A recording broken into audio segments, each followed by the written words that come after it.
నమస్తే welcome to Abhinav Bharat. సంచలనం సృష్టిస్తున్న phone tapping, విపక్షాలే లక్ష్యం, చేతులు మారిన కోట్ల రూపాయలు.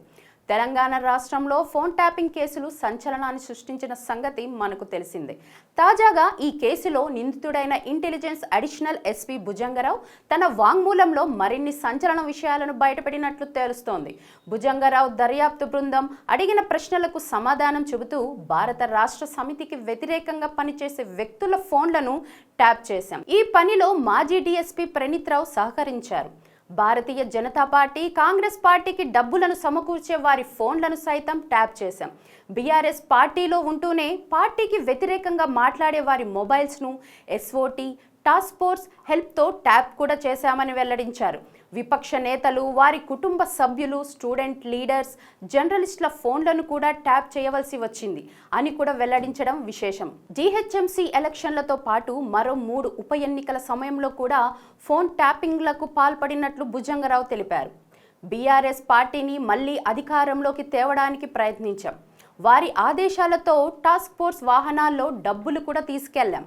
బీఆర్ఎస్ అవసరాలకు కావాల్సిన నిధులు కూడా సమీకరించే బాధ్యత మాకు అప్పజెప్పేవారు. కొంతమంది అధికారుల సహకారంతో కొన్ని కంపెనీలతో సెటిల్మెంట్లు కూడా చేశాం. కొన్ని కంపెనీల నుంచి బీఆర్ఎస్ అభ్యర్థులకు డబ్బులు కూడా చేరవేశామని భుజంగరావు చెప్పుకొచ్చారు. ఫోన్ ట్యాపింగ్ కేసులో మరో నిందితుడైన అడిషనల్ ఎస్పీ తిరుపతన్న కూడా కస్టడీ విచారణలో షాకింగ్ విషయాలను వెల్లడించారు. పోలీసులకు ఇచ్చిన వాంగ్మూలంలో ఆయన తన బృందంతో కలిసి ఎన్నికల్లో కీలకంగా పనిచేసినట్లు వెల్లడించారు. ఆయన బయటపెట్టిన విషయాలు ప్రస్తుతం రాజకీయంగా ప్రకంపనలు సృష్టిస్తున్నాయి. బీఆర్ఎస్ పార్టీ ప్రత్యర్థుల డబ్బులు ట్రాన్స్పోర్ట్ అవుతున్నాయని తెలిస్తే చాలు వెంటనే వెళ్లి పట్టుకునే వాళ్ళం. కాంగ్రెస్, బీజేపీ పార్టీ నేతలకు డబ్బులు అందకుండా వాహనాలను మార్గం మధ్యలోనే పట్టుకునే వాళ్ళం. ఈ డబ్బులకు అడ్డుకట్ట వేసేందుకు 2 ఇన్స్పెక్టర్లు, కొంతమంది సిబ్బందితో ఒక స్పెషల్ టీం కూడా ఏర్పాటు చేశాం. ప్రణీత్ కుమార్ అందించిన సమాచారంతో 15 ఆపరేషన్లు నిర్వహించగలిగాం. మెరుపు దాడులతో కాంగ్రెస్, బీజేపీ సపోర్టర్ల డబ్బులను సీజ్ కూడా చేశాం అని తిరుపతన్న చెప్పుకొచ్చారు. కాంగ్రెస్ ఎంపీలైన ఉత్తమ్ కుమార్ రెడ్డి, పొంగులేటి శ్రీనివాస్ రెడ్డి, కోమటిరెడ్డి వెంకటరెడ్డిలతో సహా సీఎం రేవంత్ రెడ్డి ఫ్రెండ్ అయిన గాలి అనిల్ కుమార్ నుంచి కూడా కోట్లలో మనీ సీజ్ చేసినట్లు తిరుపతన్న చెప్పుకొచ్చారు.